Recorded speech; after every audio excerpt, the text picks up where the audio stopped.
வணக்கம்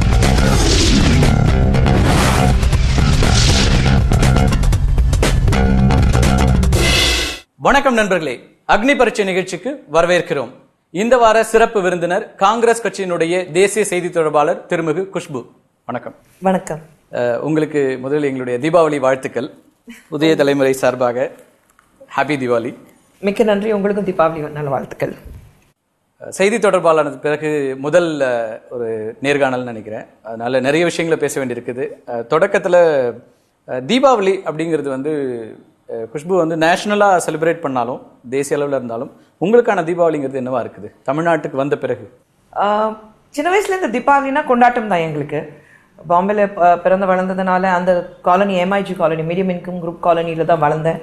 அங்கே இருக்கும்போதும் we were the only Muslim families. எல்லாரும் வந்து ஹிந்துஸ் இருக்கிறதுனாலே பயங்கர செலிப்ரேஷன் இருக்கும் தீபாவளிக்கு. ஸோ அங்கே தான் வளர்ந்ததுனால அந்த ஃபெஸ்டிவல் என்ன பற்றி இருக்கும், எதுக்காக இருக்குன்னு அது தெரியும். தமிழ்நாட்டுக்கு வந்ததுக்கு அப்புறம் நாங்கள் எல்லா ஃபெஸ்டிவல் செலிப்ரேட் பண்ணுறோம். அதுவும் ஒரு ப்ராப்பர் ஒரு தமிழ் உடைய மருமகள் ஆனதுக்கப்புறம், இந்த மண்ணின் மருமகள் ஆனதுக்கப்புறம் கொண்டாட்டமே வேற மாதிரி இருக்கு. ஸோ வீட்டில் புது ட்ரெஸ் இருக்கணும், எங்கள் அத்தை கையில் முறுக்கெல்லாம் பண்ணுவாங்க, எல்லாமே பலகாரம் வீட்லேயே பண்ணுவாங்க. So I think it's more of enjoyment and fun. சமீபத்தில் சிவகார்த்திகேயன் ஒரு ஈவெண்ட்ல பேசும்போது நிறைய கஷ்டங்களுக்கு இடையில நாங்கள் படம் பண்ணுறோம், கிட்டத்தட்ட நிறைய கட்ட பஞ்சாயத்துலாம் இருக்குதா அப்படிங்கிற கேள்வியெல்லாம் வருது இண்டஸ்ட்ரியிலேருந்து. அப்படியான ஒரு சூழல் இருக்குன்னு நீங்கள் நினைக்கிறீங்களா? தெரியல. ப்ராபப்ளி சிவகார்த்திகன் அப்படி ஒரு பிரச்சனையை சந்திச்சிருப்பாரு, பார்த்துருப்பாரு. எங்களுக்கு ப்ரொடக்ஷன் ஹவுஸ் இருக்கிறதுனால நாங்கள் ஒர்க் பண்ணுற ஸ்டைலில் கொஞ்சம் டிஃப்ரெண்ட்டாக இருக்குது.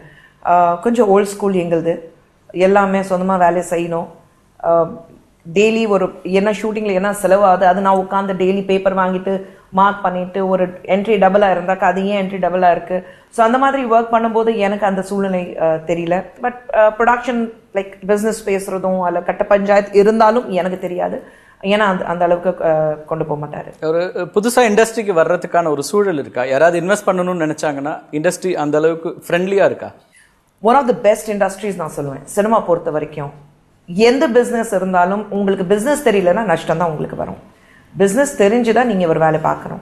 பிஸ்னஸ் பண்ணும்போதும் சினிமா பொறுத்த வரைக்கும் ஒரு சூதாட்டம் மாதிரி தான், கேம்பிள் மாதிரி தான். நீங்கள் இன்னைக்கு போட்டோடனே ஆஹா எனக்கு கோடிக்கணக்கில் லாபம் வந்துச்சு இன்னைக்கு பார்த்தீங்கன்னா அடுத்த படம் எடுக்கும் போது உங்களுக்கு கோடிக்கணக்கில் நஷ்டம் வர்றதுக்கு வாய்ப்பு இருக்கு. ஸோ எது பண்ணாலும் பிளான் பண்ணி பண்ணும்போது கரெக்டாக பார்த்துட்டு பேக்வர்ட்ஸ் கொஞ்சம் ஒர்க் பண்ணி போனாக்கா நல்லா இருக்கும். இன்னொரு பக்கம் நீங்க ஒரு விமன் லிபரேஷன்லாம் பேசுறவங்க, பெண் சுதந்திரம், பெண்களுக்கான சுதந்திரம்லாம் பேசுறதுனால கேட்குறேன், சினிமா வந்து என்டையர்லி இன்னைக்கு இருக்கிற யூத்தை வந்து வீணாக்குது. குறிப்பா வந்து பெண்களை வந்து விரட்டி காதலிக்கிறது, இந்த மாதிரியான விஷயங்கள்லாம் அதிகமா சினிமாவில் வர்றதுனால தான் இது சொசைட்டியில் ரிஃப்ளெக்ட் ஆகுதுன்றாங்க. அது நீங்க எப்படி பாக்குறீங்க? ஒரு பெண் துரத்தி காதலிக்கிறதும் விரட்டி காதலிக்கிறதும் சினிமாவில் காமிக்கிறாங்க, ஒத்துக்கிறேன். ஆனால் எந்த படத்தில் ஒரு பெண் நான் உன்னை காதலிக்கல ஹீரோ கிட்ட சொன்னோன்னே ஹீரோ அந்த பொண்ணை குத்தி கொலை செஞ்சானா, இல்லை மூஞ்சில் ஆசிட் வீசினானா, இல்லை வேற வகையில் எப்படியாவது அவளை ஹார்ம் பண்ணணும்னு நினச்சானா? இல்லை. அந்த பெண் உன்னை பிடிக்கல சொன்னாலும் ஹீரோ அவள் எஸ் நான் உன்னை காதலிக்கிறேன் சொல்கிற வரைக்கும் நல்லபடியாக எல்லா ரைட் பாசிட்டிவ் வேஸ் தான் அவளை ஒத்து வைக்கிறான்னு தவிர கட்டாயம் படுத்தி கிடையாது. நிறைய படங்கள்ல நம்ம அதை இண்டிவிஜுவல் மூவிஸ் போல ஜென்ரிக்கா போனா கூட இந்த மாதிரி எப்படி அப்ரோச் பண்றதுங்கிறதுல இருக்கிற இஷ்யூ இருக்குல்ல. இது ஏன் சொல்றோம்னா எல்லா மீடியத்துக்கும் இது பொருந்தும், சினிமாவுக்கு மட்டும் சொல்ல, டிவி மீடியமுக்கும் இது பொருந்தலாம். ஏன்னா இதோட ரீச் பெரிய அளவில் இருக்கிறதுனால இதோட இன்ஃப்ளூயன்ஸ் இருக்கும் அப்படிங்கிற அந்த ஆர்குமெண்ட். ஏதோ ஒரு விஷயத்து மேல நம்மளுடைய ஃபெயிலியர்ஸ் யார் மேலே பாரம் போடணும், அது cinema. as a society we are failing, அது உண்மை. அதுல எந்த கருத்து மாற்றமும் யாருக்குமே இருக்காது. அப்படி இருக்கிற பட்சத்தில் நம்ம எங்கே ஃபெயில் ஆயிட்டு இருக்கோம், நம்ம எங்கே வந்து தோத்து போயிட்டு இருக்கோம், அது பார்க்காம the easiest thing is blame it on cinema. இல்ல நீங்களே சொன்ன மாதிரி சொசைட்டி இன்னைக்கு வந்து பெரிய அளவுக்கு இப்படி வீணா இருக்கு. நிறைய ஆணவ கொலைகளை பாக்குறோம் நிறைய இடங்கள்ல. இப்ப 100க்கும் மேல அந்த வார்த்தை ஆணவ கொலைகள், எந்த கொலைனா அது கொலை, அது என்னங்க அதுல ஆணவ கொலைகள் எங்க வருதுன்னா சாதி மறுப்பு திருமணம் செய்யறதோ அல்லது ரிலீஜியஸா மறுக்கிறப்போ அந்த இடங்கள்ல வரும்போது அப்பர் காஸ்ட்ல இருக்கிறவங்க அல்லது ஒரு கௌரவ கொலை எல்லாம் இருக்கிறதுக்கு வாய்ப்பே இல்லை. Murder is a murder. அதுக்கு ஒரு ஆனர் கில்லிங் ஏன் வார்த்தை கொடுத்துருக்காங்கன்னா எனக்கு தெரியல. It's not a honour killing. அதை சொல்றேன், கௌரவ கொலைகளை அதை நாங்கள் பார்க்கவே இல்லை. ஆணவ கொலைகள்ங்கிறது நீ என்னுடைய வீட்டில் கல்யாணம் பண்ண முடியாதுன்ற அந்த வேகத்தில் வெளிப்படுத்துற ஒரு விஷயமா நம்ம பார்க்குறோம். இப்போ அந்த மாதிரியான இடங்கள்ல தான் மீடியத்தோட ஒரு ரோல் அதிகமாக இருக்குல்ல. ஒரு மீடியாவா நம்ம வந்து அது அப்படியே சொசைட்டியில் இருக்கு, அதனால நான் ரிஃப்ளெக்ட் பண்றேன் அப்படின்னு அதை ஜஸ்டிஃபை பண்ண முடியுமா? அதுக்கு டாக்குமெண்டேஷன்ஸ் இருக்கு, டாக்குமெண்ட்ரிஸ் நிறைய இருக்கு. அது எத்தனை பேர் டாக்குமெண்ட்ரி பார்க்குறாங்க? Cinema is an exaggerated world. எல்லாமே சினிமா மேலே போட்டதுனால தான் இது நடக்குதுன்னா, அப்போ சினிமாவில் காமிக்கிறது ஒரே ஒரு ப்ளஸ் என்னன்னா, ஃபைனலி ஹீரோ தான் ஜெயிக்க போகிறான், வில்லன் தோக்க போகிறான். அப்படி இருக்கும்போது good is always going to win over the bad.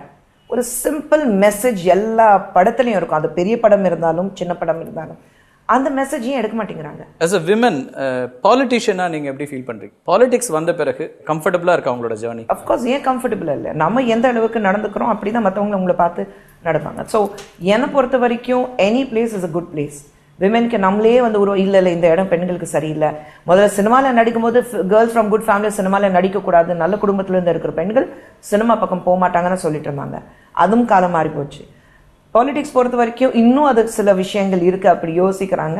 But நம்ம எப்படி அதை டீல் பண்றோம் அது பொறுத்து தான் இருக்கு. அரசியல்ல பெண்களோட அந்த பங்களிப்பு அப்படிங்கிறது வந்து இன்னமும் குறைவா தான் இருக்குது, பெரிய அளவுக்கு இல்லை.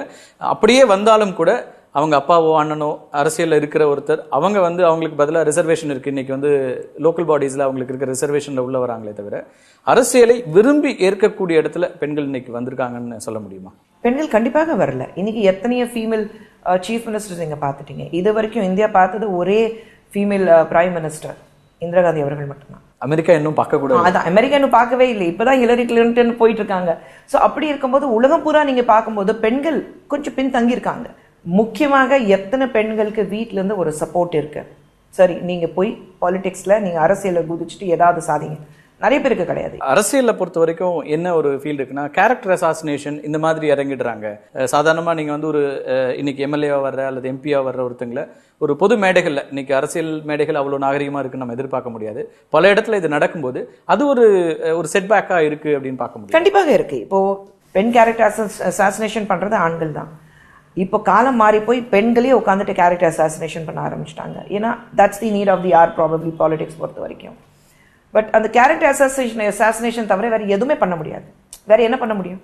வேற எந்த வகையில அவங்களை கீழே தள்ள முடியும்? வேற ஒண்ணுமே பண்ண முடியாது. ஸோ தி ஒன்லி வே, உங்களுக்கு தெரியும் அவங்க தே ஆன் தி ரைட் சைட். நான் பர்சனலி என்னை பத்தியும் சொல்றேன். எத்தனையோ என்னை பத்தி கேவலமா பேசியிருக்காங்க, இல்ல வதந்திகள் வந்திருக்கு.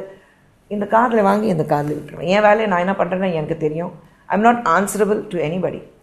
So I'm answerable to my husband, I'm answerable to my family. அவ்வளவுதான். குடும்பத்தில் இருக்கிறவங்களுக்கு என்ன பத்தி தெரியும். ஸோ அந்த கேள்வியே வராது. இருக்கிற பிஜேபி அரசாங்கம் நிறைய முயற்சிகள் எடுத்துட்டு இருக்கிறாங்க. பல விமர்சனத்துக்குரிய விஷயங்களும் நடந்துட்டு இருக்கு. அதுல குறிப்பாக யூனிஃபார்ம் சிவில் கோடு, இந்த இம்ப்ளிமெண்டேஷனுக்கு இன்னைக்கு வந்து ஒரு 16 கேள்விகளை கொடுத்து இதுல உங்களுடைய கருத்துக்களை கொடுங்க அப்படின்றாங்க. இதுல உங்களோட வியூ என்னவா இருக்கு? இல்லை, யூனிஃபார்ம் சிவில் கோட் நீங்க பார்க்கும்போது ரொம்ப வருஷமா நம்ம இதுக்காக போராடிட்டு இருக்கோம். ஆனா எல்லா மதங்கள் பொறுத்த வரைக்கும் அவங்களுடைய செயல்பாடுகள் சில விஷயங்கள் இருக்கு. They need that freedom. அந்த ஃப்ரீடம் அவங்க கிட்ட இருந்து நம்மளால எடுக்க முடியாது. ஆனா யூனிஃபார்ம் சிவில் கோட் வராம, குறிப்பாக நீங்க பாத்தீங்கன்னா சில மதத்துல இப்படிதான் பெண்கள், இப்படிதான் நாங்க பேசுவோம், இப்படிதான் அவங்கள வச்சுக்கணும், இப்படிதான் கதவுக்கு பின்னாடி இருக்கணும், வெளியில வந்து பேசக்கூடாது, நான் 3வது தடவை சொன்னாக்கா விவாகரத்தை கொடுக்கப்படும், அந்த மாதிரி விஷயங்கள் கண்டிப்பாக மாறணும். அதுக்கு நம்ம கான்ஸ்டிடியூஷனல் லாஸ் மாறணும். இப்போ இந்த யூனிஃபார்ம் சிவில் கோடு பொறுத்த வரைக்கும் இந்த விஷயம் சுப்ரீம் கோர்ட்ல இருக்கு. சுப்ரீம் கோர்ட் வரைக்கும் போயிருக்கு. சுப்ரீம் கோர்ட்ல இருக்கும்போது இட்ஸ் நாட் ரைட் தட் நம்ம அந்த சுப்ரீம் கோர்ட்ல இருக்கிற விஷயம் அவ்வளவு ஜுடிஷியரியில இருக்கிற விஷயம் இல்ல. இது ஜுடிஷியல் ஆங்கிளே கூட இல்ல. இப்போ வந்து மத்திய சட்ட ஆணையம் ஒரு 16 கேள்விகளை கொடுத்து அவங்க என்ன சொல்றாங்க, பெண்களுக்கான சுதந்திரம் அது எல்லா மதத்திலும், இந்த மதம்னு இல்ல எல்லா மதத்திலும் இருக்கிற பெண்களுக்கான சுதந்திரத்துக்காக நாங்க இதை கொண்டு வரோம்ன்றாங்க. ஆனால் சில குறிப்பிட்ட மதங்கள்ல இருந்து, குறிப்பாக இன்னைக்கு மைனாரிட்டிஸ்க்கு இருக்கிற ஒரு அப்ஜெக்ஷன் என்னவா இருக்குன்னா, இது வந்து இது எல்லாமே கான்ஸ்டிடியூஷனலா எங்களுக்கு கொடுக்கப்பட்ட ரைட்ஸ். இன்னைக்கு வந்து நீங்க சட்ட ரீதியாகவே இது உருவாக்கப்பட்டதிலேயே சிறுபான்மையினர் நலன் காக்கப்படணும், அவங்களுக்கான தனிச்சட்டம் இருக்கிறது, திருமணம் உள்ளிட்ட விஷயங்கள்ல தனிச்சட்டம் இருக்கு. இதை நாங்க வந்து ப்ரொடெக்ட் பண்ணுவோம். இதுல என்ன மாற்றங்கள் வேணுமோ அதை நாங்க எங்களுக்குள்ள செய்வோமே தவிர பிஜேபி அரசாங்கம் கொண்டு வரும்போது அதுல ஒரு சஸ்பெக்ட் பண்ண வேண்டி இருக்குது. அவங்களுடைய செயல் திட்டம்ங்கிறது முழுக்க முழுக்க வேறையா இருக்குன்றாங்க. நான் இதுல பிஜேபி பத்தியும் பேச மாட்டேன். ஏன்னா இதுவே பிஜேபி பேசணும்னா இந்த யூனிஃபார்ம் சிவில் கோடுக்காக இதே நம்மளுடைய பிரைம் மினிஸ்டர் பிரதமர் மோடி அவர்கள் எதிர்த்து தெரிவிச்சிருக்காரு அவர் சிஎம் இருக்கும்போது. அப்போ பெண்களுக்காக இந்த பிரச்சனைக்காக அவர் என்னைக்குமே பேசினதே கிடையாது. இதே பிரதமர் அவர்கள் போன வருஷம் பீகார்ல ஒரு தேர்தல் நடந்தது. அந்த சமயத்துல அவர் பேசும்போது this is anti Muslim support பண்றதுக்காக எஸ்டி எஸ்சிடி அண்ட் அவங்களுடைய எல்லாமே மைனாரிட்டிக்கு சப்போர்ட் பண்றதுக்காக உங்களுடைய எல்லாமே ரைட்ஸ் எடுத்துட்டு போறாங்கன்னு அப்படி ஒரு வார்த்தை விட்டாரு. அவரை இன்னைக்கு லக்னோவில் நேரத்து பார்த்துட்டு ஒரு நேரம் பார்த்துட்டு அதுக்கேற்ற மாதிரி ஒரு விஷயங்கள் மதம் பேஸ் பண்ணி பேசுறது சரியில்லை. இது அவர் அப்போவே போராடி இருக்கணும், இது அப்போவே பேசியிருக்கணும். பிரதமர் ஆனதுக்கு அப்புறம் அப்போவே அமித்ஷா அவர்கள் இதை பத்தி பேசியிருக்கணும். யாருமே இந்த பிரச்சனை இப்போ நேத்துக்கு ஆரம்பிச்சது இல்லை. நானே எத்தனை தடவை எத்தனை வருஷமா டெலிவிஷன்ல இதுக்காக பேசிட்டு இருக்கேன், டிபேட்ல போயிட்டு இருக்கேன். ஆனா அப்போ யாருமே பேசல. இது பெண்களுடைய சுதந்திரத்துக்காக, பெண்களுடைய உரிமைகளுக்காக, பெண்கள் வந்து கோயிலுக்குள்ள போகணும், பெண்கள் வந்து ஒரு சர்ச்சுக்குள்ள போகணும், they have to reach right in the centre of the temples அப்படி பேசும்போது அப்போ இவங்க யாருமே பேசலையே. இது பெண்களுடைய ரைட்ஸ், பெண்களுடைய சுதந்திரம், இன்னும் யாருமே பேசலையே. இன்னைக்கு யூபியில voting இருக்கு, this is the vote bank. அப்போதான் என்னுடைய சகோதரிகள் இந்த மாதிரி கஷ்டப்படக்கூடாதுன்னா பிரதமர் ஒரு ஜாதி பேஸ் பண்ணி ஓட் கேட்கறது தவறு. ஆனா பிஜேபியோட செயல் திட்டத்திலேயே கொடுத்ததாங்க, எலெக்ஷன் மேனிஃபெஸ்டோல அவங்க தெளிவா சொல்லியிருந்தாங்க இதெல்லாம் அவங்களுடைய அஜெண்டால இருக்குன்னு.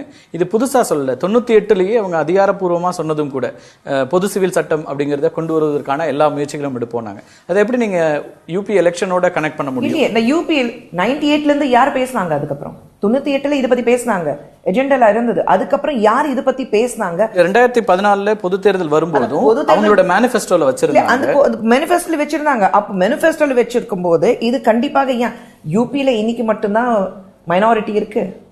இதே அவர் வந்து சீஃப் மினிஸ்டர் குஜராத்ல இருக்கும்போது அங்கே மைனாரிட்டி இருந்து, அங்கே கோத்ரா பார்த்துட்டோம், எப்படி இருந்தது பார்த்துட்டோம்.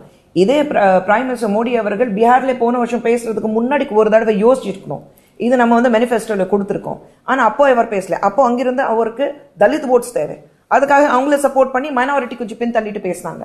இன்னைக்கு இவங்களுக்கு இங்க யூபியில மைனாரிட்டி ஓட்ஸ் வேணும், அதுக்காக நீங்க உடனே ஒரு மைனாரிட்டி முன்னாடி கொண்டு வந்து அவங்களுக்கு சப்போர்ட் பண்ணி பேசிட்டு இது பேசுங்க. நான் இல்ல சொல்லல, தவறு சொல்லல. கண்டிப்பாக யூ நீட் விமென்க்கு, பெண்களுக்கு இன்னைக்கு சுதந்திரம் வேணும். எப்படி வாழணும், எப்படி இருக்கணும்னு எல்லா சுதந்திரம் பெண்களுக்கு வேணும். I am the first person to speak for that rights of a Woman.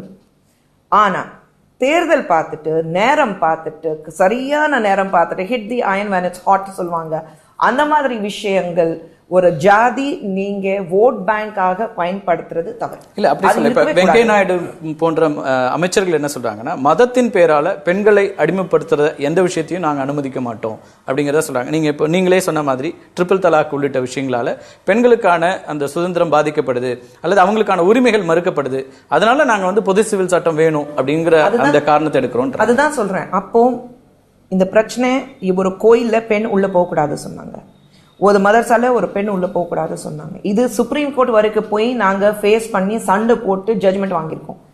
அப்போ ஏன் இது 2 வருஷமா இருக்குல்ல கோர்ட்ல, இவங்க கோர்ட்டுக்கு பவருக்கு வந்து 2 வருஷம் ஆகுது. அப்போ ஏன் யாருமே இதை பத்தி பேசல நான் கேட்கிறேன். அது பெண் உரிமை அதில் அவங்களுக்கு தெரியலையா? பெண் வந்து பின் தங்கி போறாங்க, இல்லைன்னா அவங்களை பின்னாடி தள்ளி போடுறாங்கன்னா அது அப்போ அவங்க யோசிக்கலையா? ஸோ அப்போவே பெண்களுடைய உரிமைகளுக்காக தான் நாங்க இது செயல்படுறோம். பெண்களுக்கு உரிமை கிடைக்கல, இப்படி பண்றதுனால you're taking away their rights. அப்புறம் நீங்க அந்த பிரச்சனை இருக்கும்போது பேசிருக்கலாமே. இதே வெங்கையா நாயுடு அவர்கள் அப்புறம் பிரச்சனை இருக்கும்போது நாங்க டிவியில உட்காந்துட்டு அவ்வளவு டிபேட் கொடுத்தோம், அவ்வளவு குரல் கொடுத்தோம். 2 பெண் தனியா சுப்ரீம் கோர்ட் போயிட்டு, வேற வேற மதத்துல சார்ந்தவங்க சுப்ரீம் கோர்ட் போயிட்டு சண்டை போட்டுட்டு இன்னைக்கு சுதந்திரம் வாங்கி கொடுத்துருக்காங்க.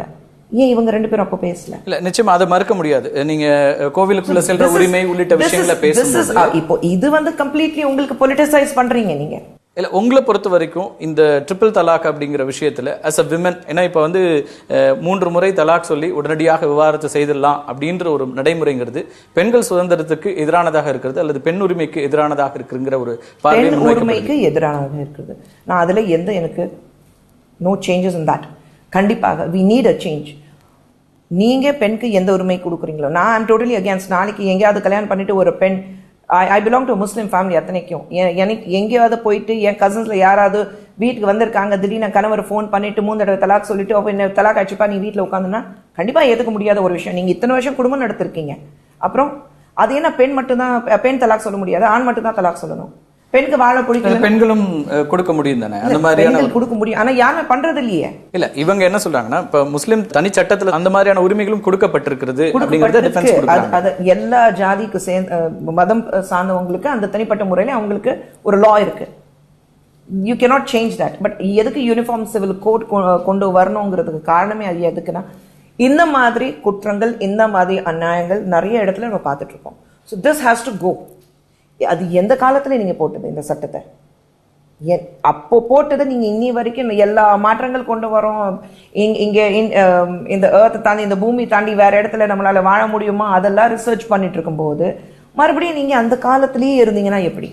கொஞ்சம் மாற்றங்கள் கண்டிப்பாக வரணும். அண்ட் இது போராடிட்டு இருக்கிறவங்க பாத்தீங்கன்னா, உங்களை பொறுத்த வரைக்கும் இந்த பொது சிவில் சட்டம் அப்படிங்கிறது கொண்டு வரப்படணும், ஆனா இந்த நேரம்ங்கிறது தவறா இருக்குன்றீங்க. அதான் சொல்றேன், இந்த யூபி எலெக்ஷன்ஸ்க்காக அவங்க இதை பயன்படுத்துறாங்கன்றீங்க. யூபி எலெக்ஷனுக்காக நீங்க ஒரு மதத்தை பயன்படுத்துறது தவறு. இன்னொன்னு, இந்த சட்டம் நம்ம சொல்றோம், இந்த சட்டம் உங்களுக்கு குரான்ல கிடையாது. இந்த சட்டம் உருவாக்கப்பட்டது. This is a man made law. அது ஒண்ணு புரிஞ்சுக்கணும். எங்கேயுமே குரான்ல இப்படி சொல்லவே இல்லை, நீ 3 தடவை தலாக் சொன்னா நீ வந்து பொண்டாட்டி விட்டுட்டு போயிடலாம், மனைவி விட்டுட்டு போயிடலாம், விவாகரத்து பண்ணிடலாம்னா கிடையவே கிடையாது. It's a man.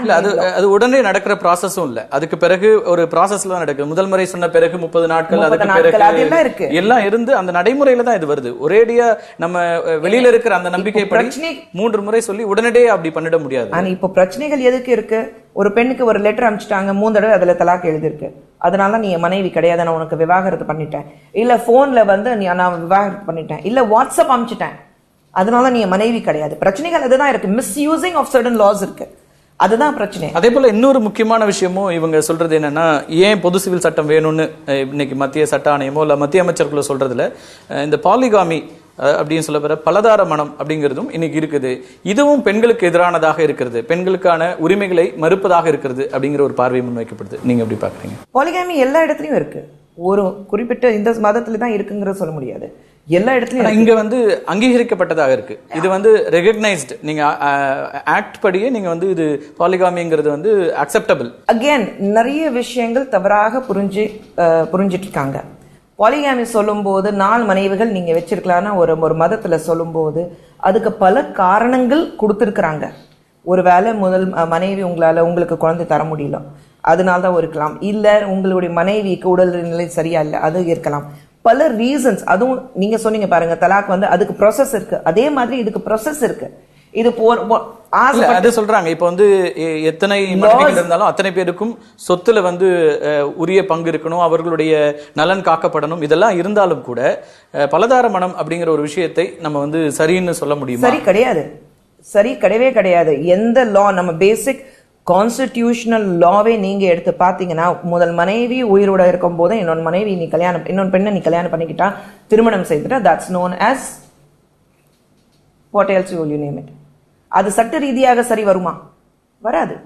இல்ல, இது முஸ்லிம் தனிச்சட்டத்துல அது சட்ட ரீதியாக ஏற்கப்படுகிறது, சரின்னு ஒத்துக்கொள்ளப்படுகிற விஷயமாக இருக்கு. மேன் மேட் லா. நம்ம கான்ஸ்டிடியூஷனல் லாஸே மேன் மேட் தான். ஒரு தனிப்பட்ட ஒரு மதத்திலே ஒரு லா இருந்தாலும் it's a man made law. இன்னைக்கு அதை மாத்த வேண்டாம் சில நபர்கள் சொல்லிட்டு இருக்காங்கன்னா, அதுக்கு ஒரே காரணம் பெட்ரியாக்கி ஆட்டிடியூட். இல்லை, இதுதான் சட்டம், இதுதான் அது மேன் மேட். நீ இது இப்போ இது எதிர்த்து போராடுறவங்களும் அதே மைனாரிட்டி மதத்தை சார்ந்தவங்க தான். அதுலயே முக்காவாசி பேர் இது இருக்க கூடாதுன்னு சொல்றாங்க. ஆனா சில பேர் அது புலிவால் பிடிச்ச மாதிரி உட்காந்துட்டு இருக்காங்க. இது விட்டோம்னா நம்ம கையில இருந்து பவர் போயிடும், நமக்கு எதுவுமே இருக்காது, அப்ப நம்ம என்ன எதை வச்சுட்டு நம்மளால வந்து ஒரு பவர் காட்ட முடியும்? சோ ஒரு மதம் இருக்கு, அதை பிடிச்சிட்டு உட்காந்துட்டு இருக்காங்க. அது கண்டிப்பாக மாறணும், மாறக்கூடாதுன்னு நான் சொல்லல. இதெல்லாம் தான் பாரதிய ஜனதா கட்சி சொல்கிறது. இதுக்காக தான் நாங்க மாற்றணும், பொது சிவில் சட்டத்தை கொண்டு வரணும்னு சொல்றோம்ன்றாங்க. கண்டிப்பாக ஆட்சிக்கு வந்த உடனே நீங்க அதை முயற்சி பண்ணிருக்கலாம், ஆட்சிக்கு வந்தோடனே முயற்சி பண்ணல. இல்ல, இப்பவும் ஒரு கருத்து கேட்பு தான் சொல்றாங்க. கருத்து கேட்புல நீங்க வந்து எல்லோருமே பங்கெடுக்கலாம். இப்ப முஸ்லிம் சட்ட வாரியம் இதை எதிர்க்கிறது. தமிழ்நாட்டில் பெரும்பாலான கட்சிகள் இந்த பொது சிவில் சட்டத்தை எதிர்க்கிறார்கள். திமுக உள்ளிட்ட எல்லா பெரிய கட்சிகளும் இன்னைக்கு வந்து பொது சிவில் சட்டத்தை கொண்டு வரக்கூடாது அப்படின்னு எதிர்ப்பு தெரிவிக்குது. அவங்களுக்கு என்ன காரணம்? அவங்க யூனிஃபார்ம் சிவில் கோட் இருக்கக்கூடாதுன்னு சொல்றாங்கன்னு எனக்கு தெரியல.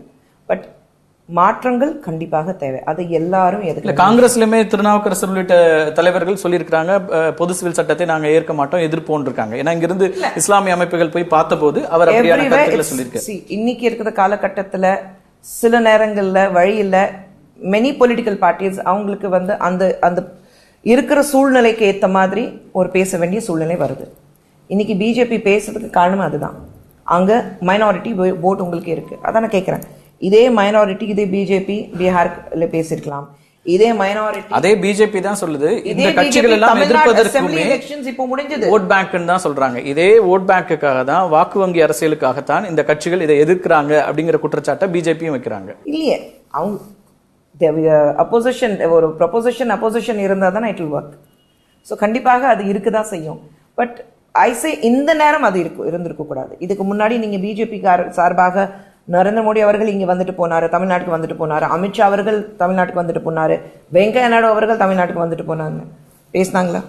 இது பத்தி பேசினாங்களா? பெண்களுடைய உரிமைகளுக்காக பேசினாங்களா? பேசவே இல்லையா? இங்கே பிஜேபியில இருந்து யார் பெண்ணுடைய உரிமைக்காக பேசினாங்க, குரல் கொடுத்தாங்க? பீகார்ல யாராவது இந்த யூனிஃபார்ம் சிவில் கோடுக்காக பேசினாங்க? பேசல. இதே டெல்லியில எலெக்ஷன் நடந்தது, அப்போ யூனிஃபார்ம் சிவில் கோடுக்காக யாராவது பேசினாங்களா? பேசல. இப்போ மட்டும் ஏன் பேசுறாங்கன்னா ஒரே கேள்வி என்று, அது யூனிஃபார்ம் சிவில் கோட் கோர்ட்ல இருக்கு. கோர்ட்ல என்ன உச்ச நீதிமன்றத்தில் என்ன முடிவு எடுக்கிறாங்களோ அதுதான் ஃபைனல் முடிவு. கண்டிப்பாக முடிவு பெண்களுக்கு சாதகமாக தான் வரும்னு நாங்க நம்புறோம். யூபி எலெக்ஷன்ஸ் பத்தி பேசிட்டு இருக்கிறதுனால இன்னொரு கேள்வியும் இருக்கு.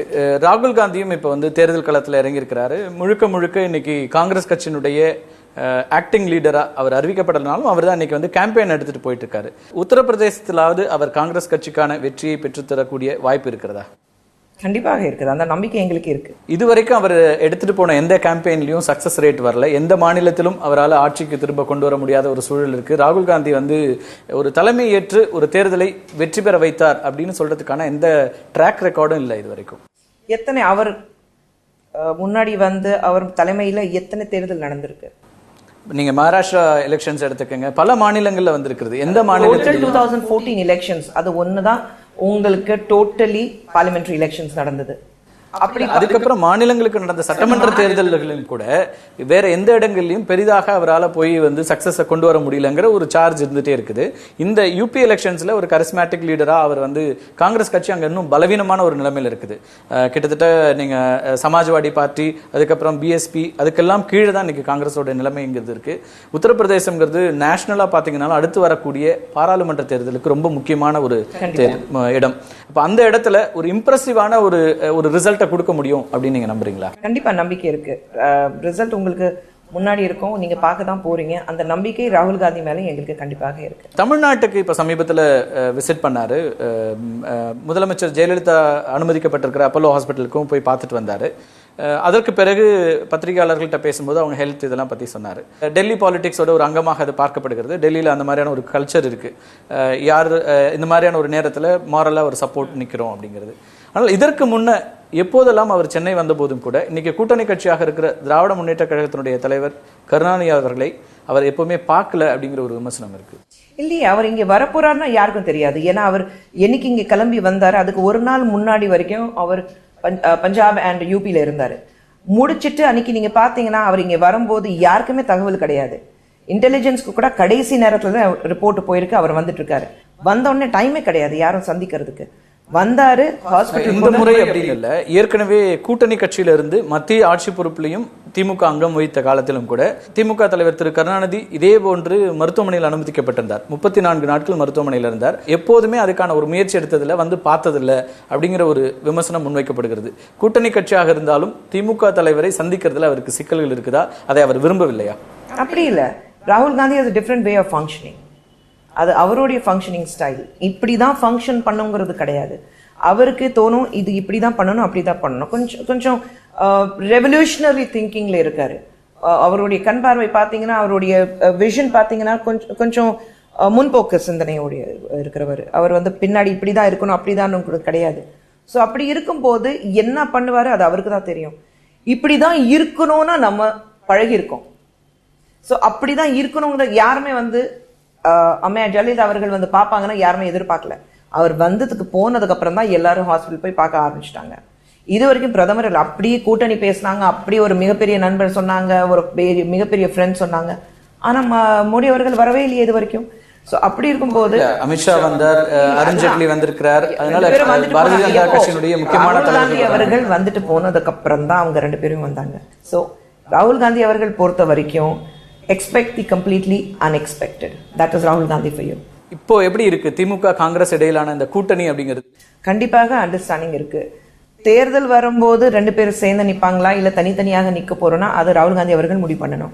அது இப்ப கூட்டணியில இருக்கும்னு சொல்லிட்டீங்க. இப்ப வந்து 4 சட்டமன்ற தொகுதி தேர்தலுக்கும் கூட கூட்டணின்னு அறிவிச்சிட்டாங்க. காங்கிரஸ் ஆதரிக்கிறதுன்னு சொல்லிட்டோம். சோ அதுக்கப்புறம் இன்னும் டைம் இருக்கு. அப்போ நம்மளுடைய உறவுகள் சரியில்லைன்னா கண்டிப்பா இந்த கூட்டணியே வேண்டாம் சொல்லியிருக்கோம். கூட்டணி இருக்கு, சப்போர்ட் இருக்குன்னு சொல்லியிருக்கோம். ஸோ கண்டிப்பாக the relationship is absolutely fine. யார் இதை பத்தி யோசிக்கணும்? டாக்டர் கலைஞர் அவர்கள் இதை பத்தி யோசணும்னா அவர் யோசிக்கிறது இல்ல, ராகுல் காந்தி அவர்கள் யோசிக்கணும். அவங்க 2 பேருக்கும் ரியாலிட்டி என்னன்னு தெரியும். இல்ல, வெளிப்படையாக திமுகவுடைய 2ஆம் கட்ட தலைவர்கள் விமர்சனத்தை வெளிப்படையாக வச்சாங்க. விமர்சனம் யார் வேணாலும் கொடுக்கலாம். ராகுல் காந்தி வந்து பார்க்கலங்கிறது வந்து எங்களுடைய இதே அக்னி பரீட்சை பேட்டியிலேயே கூட திரு பொன்முடி சொன்னார். அதனால எங்களுடைய கட்சிக்கு எந்த அளவுலயும் போயிடல, அவர் சந்திக்காததுனால எங்க தலைவருடைய இமேஜ் குறைஞ்சு போயிட போறதுல அதை பத்தி நாங்க கவலையும் படல அப்படின்னாரு. Perfectly fine. பொன்முடி அவர்கள் திமுக சார்பாக என்ன பேசுறாரோ, he's got all the rights to speak. நான் திமுகல இருந்திருக்கேன், நான் டாக்டர் கலைஞர் அவருடைய ஆட்சியில் இருந்திருக்கேன். அவர் முதலமைச்சராக இருக்கும்போதும் சரி, அவர் ஆட்சியில் இல்லாத நேரத்திலையும் சரி, அவர் கூட நான் பணியாற்றிருக்கேன். ஸோ எனக்கு அவர் பத்தி தெரியும். அவர் ஒரு பதில் கொடுக்கட்டும், அதுக்கப்புறம் அதுக்கு ஏற்ற மாதிரி நாங்க சொல்லுவோம். 2 தலைவர்களுக்கு இடையில என்ன பேச்சு இருக்கு, 2 பேர் என்ன பேசிக்கிறாங்கன்னா யாருக்குமே தெரியாது. எனக்கு தெரியாது, உங்களுக்கு தெரியாது, பொன்முடி அவர்களுக்கும் தெரியாது. ஸோ அப்படி நான் எக்ஸப்ஷன்ஸ்ல அவங்க அப்படி பேசியிருக்காங்களோ, இல்ல இவங்க இப்படிதான் இருக்குமோ. So there are too many, empty vessels make a lot of noise. Thirunavukkarasar அதே போல அக்னி பரீட்சை பேட்டியில முதல் முறையாக அவர் பதவியேற்ற பிறகு கொடுத்த முதல் பேட்டி அக்னி பரீட்சைக்கு. அதுல வெளிப்படையாக குற்றம் சாட்டினார். தன்னுடைய மகன் தோல்விக்கு அறந்தாங்கியில் அவர் போட்டியிட்ட போது அது தோல்வி அடைந்ததற்கு திமுகவினர் தான் காரணம் அப்படின்னு சொன்னாரு. அது அப்படிதான் திமுகவுடைய இயல்பு அப்படின்னு நீங்க பாக்குறீங்களா? அந்த அவருடைய அவருக்கு எல்லா உரிமையும் இருக்கு அதை பத்தி பேசுறதுக்கு. அவர் போய் சண்டை போடலாம். அதுக்கு காங்கிரஸ்க்கும் திமுக இடையில இருக்கிறது ரிலேஷன்ஷிப் பாதிக்கப்படும், அப்படியே சொல்லவே முடியாது. தமிழ்நாடு காங்கிரஸ்ல தலைமை மாறி இருக்கிறது. திரு EVK இளங்கோவன் ராஜினாமா செய்ததை தொடர்ந்து திருநாவுக்கரசர் இன்னைக்கு பொறுப்புக்கு வந்திருக்கிறார். ரொம்ப முக்கியமான ஒரு அரசியல் சூழல். இந்த சூழல்ல இதை தலைமையேற்று நடத்துவதற்கு முழு தகுதியோடு அவர் இருக்காரு பாக்குறீங்களா? திருநாவுக்கரசர் அவர்கள் தகுதி இல்லைன்னா கண்டிப்பாக ராகுல் காந்தி அவர்கள் இவ்வளவு பெரிய பொறுப்பு அவர் கையில் கொடுத்திருக்க மாட்டாங்க. இந்த அளவுக்கு ஒரு மிகப்பெரிய யோசிச்சு நீங்க பாத்தீங்கன்னா கிட்டத்தட்ட 3 மாசம் கழித்து தான் அவர் இந்த போஸ்ட் எடுத்திருக்காரு.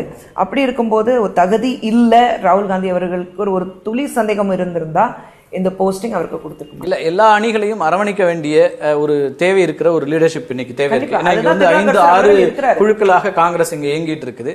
அத்தனை பேரையும் சேர்த்து கொண்டு போறதுல திருநாவுக்கரசருடைய பணிங்கிறது எந்த அளவுல இருக்கு? ஏன்னா முதல் கூட்டத்திலேயே இன்னைக்கு திருச்சியில ஒரு காவிரி பிரச்சனைக்காக ஒரு போராட்டம் நடத்தும் போது திரு EVK அதுல பங்கேற்கல. அவர் ஊர்ல இல்ல, அன்னைக்கு இங்கதான் அப்போலோ மருத்துவமனைக்கு சென்று முதலமைச்சருடைய உடல்நலம் விசாரித்தார் அதே நாள்ல. இப்போ பிரச்சனை என்ன இருக்குன்னா, ஒரு இடத்துல இப்பதான் தலைவர் ராஜினாமா பண்ணிருக்கிறாரு, திருநாவுக்கரசர் அவர்கள் இப்பதான் தலைமை ஏற்றிருக்கிறாரு. அந்த நேரத்துல EVK அவர்கள் அங்க போயிருந்தாருன்னா கண்டிப்பாக பிரச்சனை வேற மாதிரி இருந்திருக்கும். நீங்க சொல்றீங்க பாத்தீங்க, அந்த சப்போர்ட்டர்ஸ் ஒரு சப்போர்ட் ப்ராப்ளம் வந்துடக்கூடாதுங்கிறதுக்காக தான் சிதம்பரம் உள்ளிட்ட தலைவர்கள் அந்த கூட்டத்தில் பங்கேற்றாங்க. காவிரி பிரச்சனை மாதிரி ஒரு முக்கியமான பிரச்சனையில திரு EVK பங்கேற்காதது இன்னமும் அவர் அதிருப்தியில் இருக்கிறாராங்கிற கேள்வி உண்டா? இல்லையே, அப்படி கிடையவே கிடையாது. அப்படி பாத்தீங்கன்னா நடுவில் EVK அவர்கள் டெல்லி சென்றிருக்கிறாரு, ராகுல் காந்தி அவர்களை சந்திச்சிருக்கிறாரு, எல்லாமே நடக்குது. அதுக்காக அதிருப்தி இருக்கு, இல்ல மனசுல ஒரு சின்ன வருத்தம் இருக்கு, அப்படியெல்லாம் எதுவுமே கிடையாது. திருநாவுக்கரசருடைய பெயர் அதிகாரப்பூர்வமாக அறிவிக்கப்பட்டதுக்கு முன்னாடி கிட்டத்தட்ட 40 மாவட்ட தலைவர்கள் அவருக்கு எதிராக கடிதம் எழுதினாங்க, EVK இளங்கோவனுடைய ஆதரவாளர்கள். இப்ப அவங்க எல்லாம் இவரை ஏற்றுக்கொண்டார்களா? கட்சி ஒருமித்த அடிப்படையில் இருக்கிறதா? நீங்க எப்படி பாக்குறீங்க? சத்தியமூர்த்தி பவன் திருநாவுக்கரசர் அவர்கள் அந்த நாற்காலியில உட்கார்ந்து மற்ற பேர்கிட்ட பேசும்போது, இந்த மாவட்ட தலைவர்கள் நீங்க சொல்றீங்க அவங்க கிட்ட பேசும்போது நீங்க பார்க்கணும். அப்போ புரியும் அவர் எந்த அளவுக்கு செயல்படுறாரு, எந்த அளவுக்கு ஒற்றுமை இருக்கு, எந்த அளவுக்கு எல்லா மாவட்ட தலைவரும் அவருக்கு சப்போர்ட் பண்ணிட்டு இருக்காங்க. இந்த திருச்சி கூட்டத்தை பத்தி பேசினதுனால காவிரி பிரச்சனையை பொறுத்த வரைக்கும் காங்கிரஸ் கட்சியின் மீதும் கடுமையான குற்றச்சாட்டுகள் இங்க முன்வைக்கப்படுது. இப்ப மத்தியில பாரதிய ஜனதா கட்சி ஆட்சியில் இருந்தாலும் அவங்க எடுக்கிற நிலைப்பாடுகளுக்கு கடுமையான விமர்சனங்கள் இருந்தாலும் கர்நாடகாவில் இருக்கிறது காங்கிரஸ் அரசாங்கம். அந்த காங்கிரஸ் அரசாங்கத்துக்கு தமிழ்நாட்டுக்கு உரிய நீரை கொடுங்க அப்படின்னு சொல்றதுல திருமதி சோனியா காந்தியோ அல்லது ராகுல் காந்தியோ வெளிப்படையாக எந்த கருத்தையும் ஏன் சொல்லல அப்படிங்கிற விமர்சனம் ஜுடிஷியரி சுப்ரீம் கோர்ட்ல இருக்கு. சுப்ரீம் கோர்ட்ல ஆர்டர் கொடுக்கும்போது நீங்க எவ்வளவுதான் சொல்ல முடியும்? சுப்ரீம் கோர்ட் தண்ணி கொடுங்கன்றாங்க, 6000 TMC கொடுங்க, 12000 TMC கொடுங்கன்னு சொல்லும்போது அதை மறுக்கிறாங்க கர்நாடக அரசாங்கம், காங்கிரஸ் அரசாங்கம். அந்த காங்கிரஸ் அரசாங்கத்தை சித்தராமையாவை அழைத்து நீதிப்படி நீங்க யார் நியாயப்படி நடங்க அப்படின்னு சொல்றதுல காங்கிரஸ் தலைமைக்கு என்ன சிக்கல் இருக்கு? அன்னைக்கு சோனியா காந்தி அவர்கள் பேசியிருக்காங்களான்னா தெரியாது, ராகுல் காந்தி அவர்கள் பேசினாரானா எனக்கு தெரியாது. நீங்க கடந்த 5 வருஷத்துல ஒரு முறையாவது கர்நாடகா முதலமைச்சருக்கு போன் பண்ணி நீங்க பேசிருக்கீங்களா?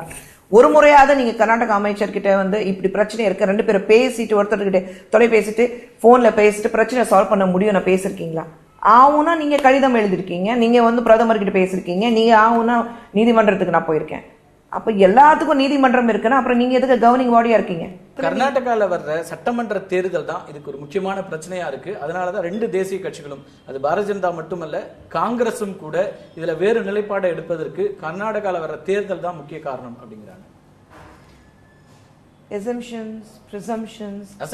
குற்றச்சாட்டுகள் இங்க இருக்கிற அத்தனை கட்சிகள், தமிழ்நாட்டில் இருக்கிற பிராந்திய கட்சிகள், accusations, all these are part and parcel. எந்த ஒரு தேர்தல் வந்தாலும் இந்த மாதிரி இருக்கும், எல்லா இடத்துலயும் இருக்கும். அது எப்படி பாக்குறாங்க, எப்படி சால்வ் பண்றாங்கன்னா, கவர்மெண்ட் இருக்காங்க, 2 கவர்மெண்ட் சால்வ் பண்ணுவாங்க. இன்னைக்கு பிஜேபிக்கு தெரியாதா என்ன நடக்குது, காங்கிரஸ்க்கு தெரியாதா என்ன நடக்குது, எல்லாமே தெரியும். மக்களுக்கு தெரியாத என்ன நடக்குது, என்ன மக்களுக்கு தெரியாது, அடிப்படை இருக்கிற மக்களுக்கு தெரியாது என்ன நடக்குது. அவன் பேப்பர்ல வர்றது, பேசுறது, நியூஸ்ல வர்றது மட்டும்தான் நிஜம் நம்பிட்டு உட்கார்ந்துட்டு இருக்காங்க. ஆனா மத்த நீங்க அந்த 60% urban லெவல்ல இருக்கிறாங்க, அவங்களுக்கு என்ன நடக்குதுன்னு எல்லாமே தெரியும். அவன் வேடிக்கை பார்ப்பான், வேடிக்கை பார்த்துட்டு சரி கரெக்டா தேர்தல் நேரத்துல பார்ப்போம் யாருக்கு ஓட்டு போடணும், அப்படிதான் இருப்பாங்க. ஆனா அன்பார்ச்சுனேட்லி அந்த அடிபட்டு மக்கள் இருக்காங்க, அவங்களுக்கு சரியான நியூஸ் போறது இல்லை. ஸோ அவங்களுக்கு தான் அந்த கன்ஃபியூஷன் அதிகமா இருக்கு. உச்சநீதிமன்றத்திலிருந்து உங்களுக்கு தீர்ப்பு வந்திருக்கு, காவிரி தண்ணி ரிலீஸ் பண்ணணும். ஆனா இனி வரைக்கும் அந்த காவிரி தண்ணி ரிலீஸ் பண்ணாம இருக்கிறது மிகப்பெரிய தவறு. அது நான் கண்டிப்பாக சொல்வேன், ரிலீஸ் பண்ணியிருக்கணும். காவேரி மேலாண்மை வாரியம் இந்த போர்டு அமைச்சிட்டா அது வந்து முழுக்க முழுக்க அவங்களோட கண்ட்ரோல்ல போயிடும். காவேரி அணை கட்டுப்பாடு உட்பட எல்லாமே அந்த போர்டோட கண்ட்ரோல்ல இருக்கும். அப்ப உண்மை நிலை தெரியும். இப்ப எவ்வளவு வாட்டர் அங்க கர்நாடகால இருக்கிற ரிசர்வாயர்ஸ்ல இருக்கு, தமிழ்நாட்டில் இருக்கிற அணைகள்ல எவ்வளவு இருக்குங்கிறதுலாம். ஆனால் அந்த வாரியம் அமைக்கிறதுல டிலே ஆனதான் காங்கிரஸ் மேல இருக்கிற குற்றச்சாட்டு. அடுத்ததாக தமிழ்நாட்டில் இப்ப வந்து சில தேர்தல்கள் வருது. 4 தொகுதிகளுக்கான 3 தொகுதிகளுக்கு தமிழ்நாட்டிலையும் 1 தொகுதி புதுச்சேரியிலையும் வருது. இந்த 4 தொகுதிகள் தேர்தல்ல எப்படி இருக்க முடியும்னு எதிர்பார்க்கறீங்க? இது ஆக்சுவலி உண்மை சொல்லணும்னா இட் வில் பி அப்சல்யூட்லி ரிக்ட். ஒரு பக்கம் தான் ஒரு உங்களுக்கு ரியாக்ஷன்ஸ் கிடைச்சிச்சுன்னா கண்டிப்பாக இட்ஸ் ரிக்ட். ஏன்னா இந்த நேரத்தில் எலெக்ஷன் பண்ணும்போது, இதுக்கு முன்னாடி பண்ணல, அந்த எலெக்ஷனுக்கு அவ்வளோ டைம் ஆயிருக்கு. நிறைய குற்றச்சாட்டுகளுக்கு மத்தியில் இந்த எலெக்ஷனே நடக்கல. தமிழ்நாடு பொறுத்த வரைக்கும் சொல்றேன், நான் பாண்டிச்சேரி இது வரைக்கும் போல. ஸோ 3 தொகுதியில் நீங்கள் ரீ எலெக்ஷன் பண்ணுறீங்க, அது வரைக்கும் எலெக்ஷன் கேன்சல் பண்ணிட்டீங்க. தமிழ்நாட்டில் ஒரு சட்டமன்றத்துக்கு இடைத்தேர்தல், 2 தொகுதிகளில் கேன்சல் ரத்து செய்யப்பட்ட தேர்தல் வருது. குறிப்பா அரவக்குறிச்சியிலையும் தஞ்சாவூர் பெரிய அளவுக்கு குற்றச்சாட்டுகள். தேர்தல் ஆணையமே வெளிப்படையாக சொன்னது இங்கெல்லாம் வந்து பரிசு பொருட்கள் கொடுத்திருக்காங்க, பணம் கொடுத்திருக்காங்கன்னு சொல்லிட்டு அதே வேட்பாளர்களே மீண்டும் களமிறக்கப்பட்டிருக்கிறார்கள். இதை எப்படி புரிஞ்சுக்கிறது? எலெக்ஷன் கமிஷன் ஓகே சொல்லியிருக்கிறாரு அந்த 2 வேட்பாளர்கள். ஸோ அது பிரச்சனை கிடையாது. 2மே வந்து டிஎம்கே வேட்பாளர்கள். ஸோ அதே போல ஏடிஎம்கேலையும் அதே வேட்பாளர்கள். அதான் ஏடிஎம்கேல வேட்பாளர்கள் அவங்களே அனௌன்ஸ் பண்ணதுனால தான் டிஎம்கே அப்போ இந்த பிரச்சனை இருக்காது, there will be no objection to it. அதனால அவங்க 2 பேரும் அவங்க அனௌன்ஸ் மாரல் கிரவுண்ட்ஸ் தான் பார்க்க வேண்டியிருக்கு. அப்ஜெக்ஷன்ஸ் இருக்கா இல்லையாங்கறத மக்கள் முடிவு பண்ணட்டும். மக்கள் தானே ஓட்டு போட போறாங்க. நீங்க பிரச்சாரத்துக்கு போற ஏதாவது பிளான் இருக்கா இந்த தேர்தல்? இல்ல, இந்த தேர்தலுக்கு பிரச்சாரத்துக்கு எங்க போல, பாண்டிச்சேரி மட்டும் தான் போவேன் கண்டிப்பாக. பாண்டிச்சேரியை பத்தி பேசும்போது அங்க வந்து ஒரு இடைத்தேர்தல் உருவாக்கப்பட்டது, திணிக்கப்பட்ட ஒரு இடைத்தேர்தல் அப்படின்னு எதிர்க்கட்சிகள் வந்து குற்றம் சாட்டுறாங்க. குறிப்பா திரு நாராயணசாமி முதலமைச்சராக இருக்கிறதுனால அவருக்கான ஒரு இடம் வேணும்னு சொல்லி ஜான்குமார் ரிசைன் பண்ணிட்டு அந்த இடத்துல நீங்க வந்து மீண்டும் ஒரு தேர்தலை நடத்துறீங்க. இது வந்து ஜனநாயக எதிரானது. ஒரு தேர்தலை மக்கள்கிட்ட திணிக்கிறது காங்கிரஸ் அப்படிங்கிற குற்றச்சாட்டு இருக்கு. அப்புறம் ஆர்கே நகர்ல நடந்தது என்ன? அம்மையா ஜெயலலிதா அவர்கள் ஜெயில இருந்து திரும்பி வந்ததுக்கு அப்புறம் ஆர்கே நகர் தொகுதியில இருக்கிறது எம்எல்ஏ ரிசைன் பண்ணி அம்மையா ஜெயலலிதா அவர்கள் அங்க போனாங்க. அது தேர்தலுக்கு எதிரான ஒரு செயல் இல்லையா? அப்போதும் இதே போன்ற விமர்சனங்கள் எழுப்பப்பட்டது, இதே கட்சிகள் விமர்சிச்சாங்க. ஆனால் ஒரு தவறு சொல்லி நீங்க வந்து இதை ஜஸ்டிஃபை பண்ணல. நான் ஜஸ்டிஃபை பண்ணல, நான் சொல்றேன் அங்க முதலமைச்சராக அவர் தேர்ந்தெடுக்கப்பட்டாரு, கண்டிப்பாக ஒரு இடத்துல அவருக்கு எம்எல்ஏ இருக்கணும். அதுக்காக அவங்களையே ஆசைப்பட்டு ஒரு தொகுதி விட்டு கொடுத்தாங்க. சரி, இவர் தான் முதலமைச்சராக இருக்கிறதுனால அவருக்கு ஒரு தொகுதியை விட்டு கொடுக்கணும்னு விட்டு கொடுத்தாரு. அவர் எந்த குற்றச்சாட்டுகள் சொல்லலையே. அவர் எந்த குற்றச்சாட்டுகள் சொல்லுங்க. உங்க கட்சியில் இருக்கிறவர் குற்றம் சாட்ட போறதில்லை. ஆனால் நாராயணசாமி அவர்களை ஏற்பதிலும் நிறைய பிரச்சனை இருந்தது, வெளிப்படையான விமர்சனங்கள் வைக்கப்பட்டது. இப்ப அவருடைய வெற்றி அப்படிங்கிறது உறுதியா இருக்குன்னு நம்புறீங்களா நீங்க? கண்டிப்பாக.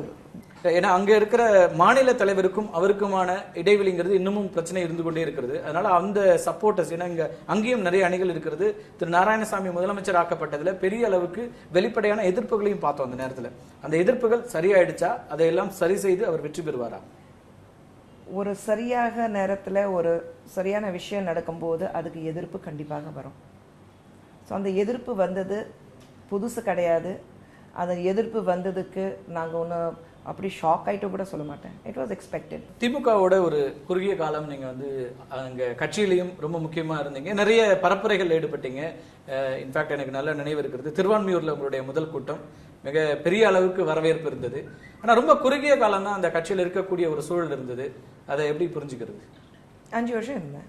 2010 to 2015 14 வரைக்கும் இருந்தேன். தேர்தலில் போட்டியிடுவதற்கான வாய்ப்புகள் உங்களுக்கு கொடுக்கப்படல, அதெல்லாம் வருத்தமாக இருந்தது. கட்சியை விட்டு வெளியில வர வேண்டிய ஒரு சூழல் உடனடியாக அமைஞ்சிருச்சே அப்படிங்கிறதுல எதிர்பார்ப்போட நான் எந்த கட்சியிலும் சேர்ந்தது கிடையாது. எதிர்பார்ப்புகளோடயே நான் வாழ்றது கிடையாது. Expectations R not on my list at all. Expectations இல்லாமல் தான் நான் வாழ்ந்துட்டு இருக்கேன்.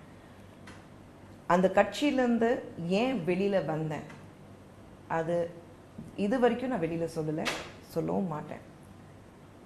ஏன் வந்தேன் சில பேருக்கு நல்லாவே தெரியும். டாக்டர் கலைஞர் அவர்களுக்கு நல்லாவே தெரியும். அவங்க புரிஞ்சுக்குவாங்க, அவ்வளவுதான். பட் அந்த எக்ஸிட் வந்து ஒரு அன்செரிமோனியல் எக்ஸிட்டா இருந்ததோ? ஏன்னா வெளியில நிறைய நிகழ்வுகள் வெளிப்படையா நடந்துச்சு. உங்களுடைய வீடு தாக்கப்பட்டது உள்ளிட்ட பல்வேறு விஷயங்கள் நடந்தது. அதை ஒட்டி வெளியில வர வேண்டிய ஒரு சூழல். நான் வெளியில வரவே இல்லையே.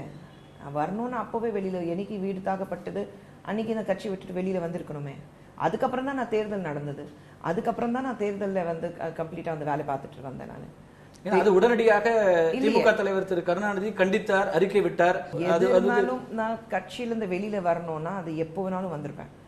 ஆனா சில விஷயங்கள் சில நேரம் பார்த்துட்டு நான் கட்சியிலிருந்து அந்த நேரத்தை இதுக்காக தான் வெளியில வந்துட்டீங்க, அது யார் என்ன வேணாலும் நினைச்சிட்டு போட்டோம்.